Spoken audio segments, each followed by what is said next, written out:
At a judicial conference this weekend, Clarence Thomas, of all people, was complaining about the culture of DC, saying that it's mean and the people there are big old meanies.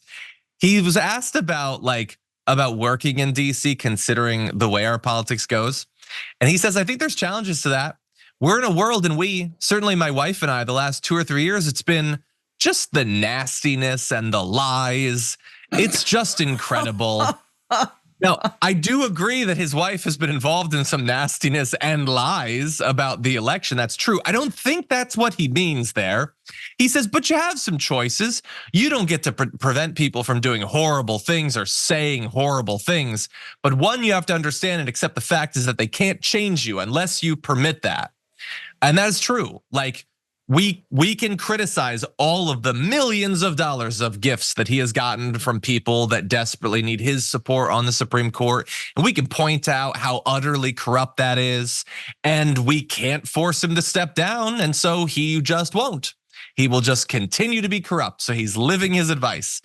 Finally, he says they don't bomb you necessarily. They don't bomb you literally at all. Why are you putting qualifiers?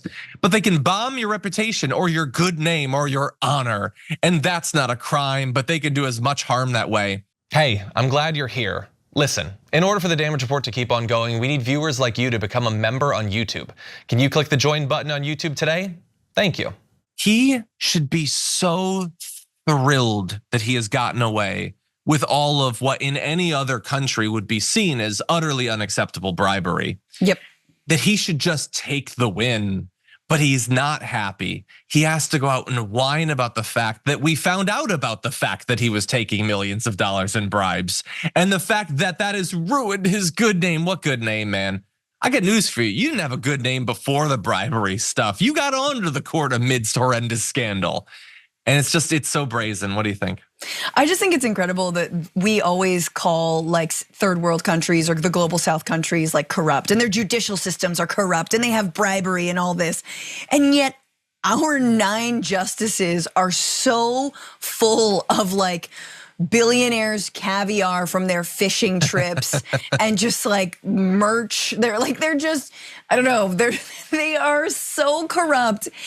And yet you'll have mainstream news outlets and New York Times reading elites, just sort of pretending that like somehow this is still an incredible democracy. No, and I think we need to point this out. It doesn't mean we implode it. I mean, maybe we remake it from the ground up. I'm not against that.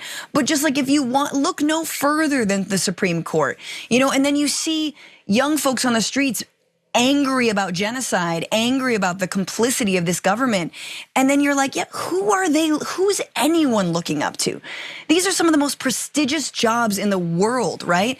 These are the people who we should revere. These are the people who are they're supposed to be nonpartisan, and they're bought and sold by the billionaire class. And they need MAGA, and they need xenophobia, and they need racism, and they need weird QAnon conspiracies, the likes of which Ginny Thomas is part of and interested in order to distract the masses from actually realizing it is the 1% versus the 99%.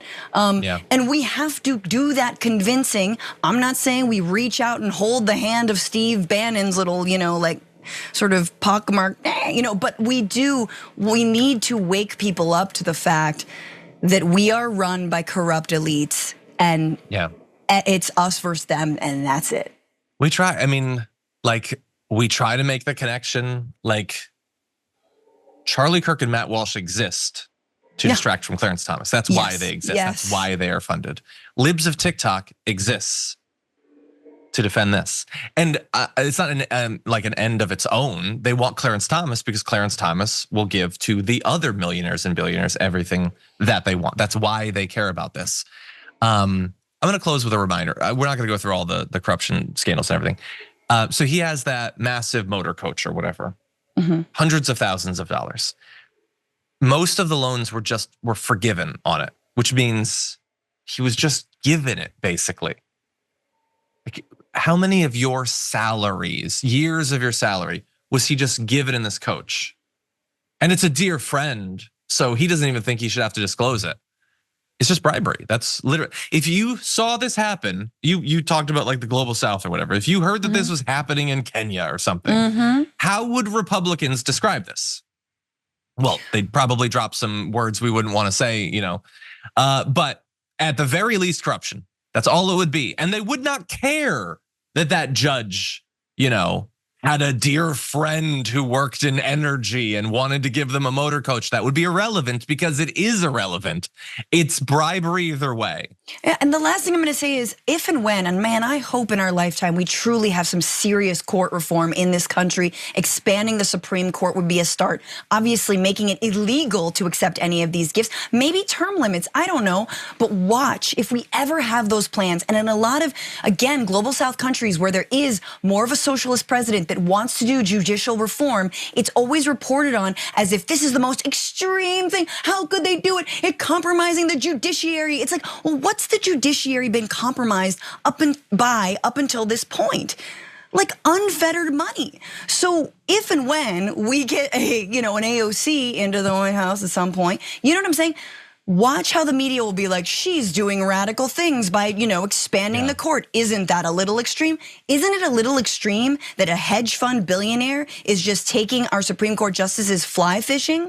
Isn't that extreme? And then, they have cases before the very Supreme Court. Isn't that extreme? Well, thankfully they would never be biased because they're angelic beings. This is why I was so frustrated. Like the people who buy into right-wing framing of things as if the right would ever operate in good faith. Right. The people in the early years of Donald Trump were like, well, he does have a good point about the deep state. He does want to stop that.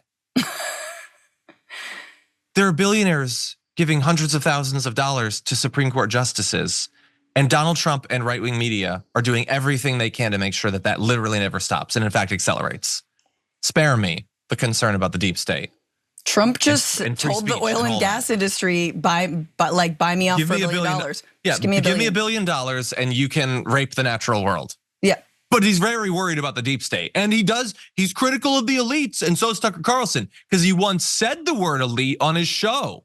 So I don't have to like everything about him, but maybe we could be allies. John, if you fill the swamp with toxic sludge, that actually is like draining it, because there's just so much sludge that the rest of the swamp left. If it's all oil. There's no swamp left. That makes Absolutely. Sense. Okay.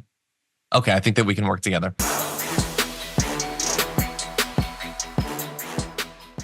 When you click the join button and become a tier 2 member, you get access to all of our weekly top 10 lists. What are you waiting for?